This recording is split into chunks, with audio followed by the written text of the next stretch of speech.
Christian organizations in that part of the continent have pledged to vote against the ruling All Progressive Congress APC party after its presidential candidate Bola Tinubu named Senator Kashim Shettima as his running mate. Tinubu and Shettima are Muslims, thus their presidential ticket is seen as lacking what they describe as religious balance. Let's speak now to Cheng Okong Effiong Fula. He is one of the promoters of the Federal Social Democrats, a civil society group founded on the principles of social democracy and working towards the realignment of a value set of a typical Nigerian. He's joining us via Zoom. Thank you, Fula, for joining us. So there's this unwritten rule that once the presidential candidate of a party is Muslim, his running mates should be Christian and vice versa. But this seems to have changed with the governing APC having both Muslims head to the polls in February. I've heard a lot of talk about this with individuals and political watchers saying this is potentially a landmine. You've been monitoring the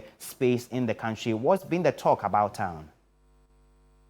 Thank you very much for asking that question, Mr. Dear Presenter. Thank you so much.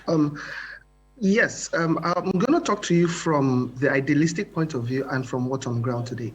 Yes, today it's a potential landmine.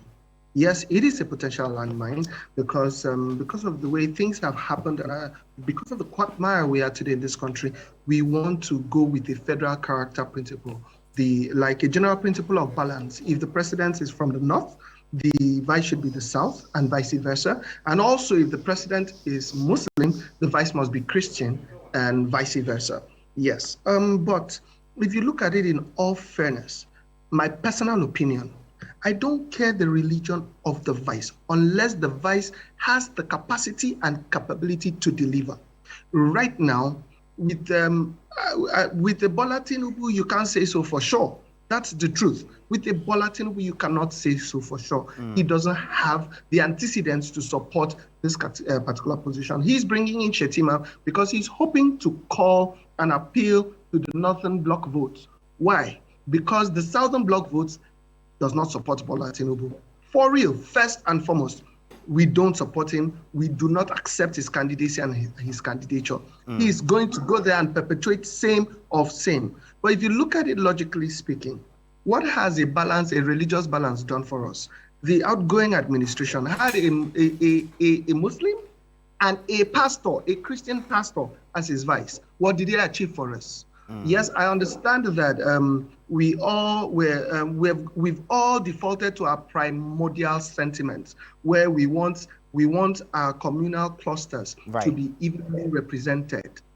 So that it's the same way to even within a state, you find out that the Northern Senatorial District has some particular group of ethnic groups. The Southern guys will clamor, it's my turn. That's even what's happening in Lagos. Now, Bola Tinubu, when he came out, he said, Emi Lokan. That's a Yoruba phrase, meaning it's my turn.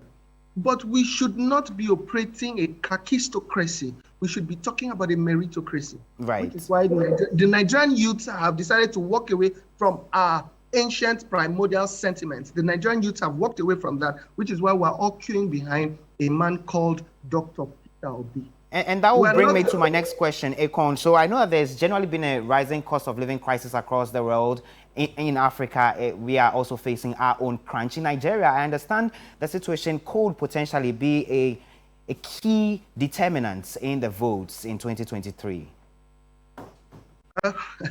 Thank you very much for asking me this question. Nigeria's case is akin to you competing with others who are racing you with bicycles and you're in a Ferrari, but you decide to mismanage your Ferrari.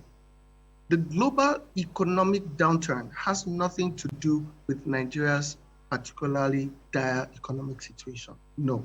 Okay. Nigeria's situation is directly attributable to the deliberate mismanagement and the governance of impunity we have in place today. How can you come and tell me that a snake swallowed $36 million? Somebody tried to account for missing money. She couldn't come out and tell you I stole this money. They claim that a mysterious snake swallowed money. Are we crazy? Do they think we're kids? And that's even very, very comical. Let's even look at what's happening. The school feeding program, who are you feeding? The total budget for education in this country is much lower than the so-called budget for school feeding program. We are governed by people who are perpetually chasing parochial interests. And that is even why the FSD is trying to work towards aligning our values. It is not about what serves me as a person. The average Nigerian politician today looks out for number one, and number one is them. Right. What keeps me in power, what lines my pocket, and what helps my cronies and I stay and we lock down things. This is what happened in the Buhari era.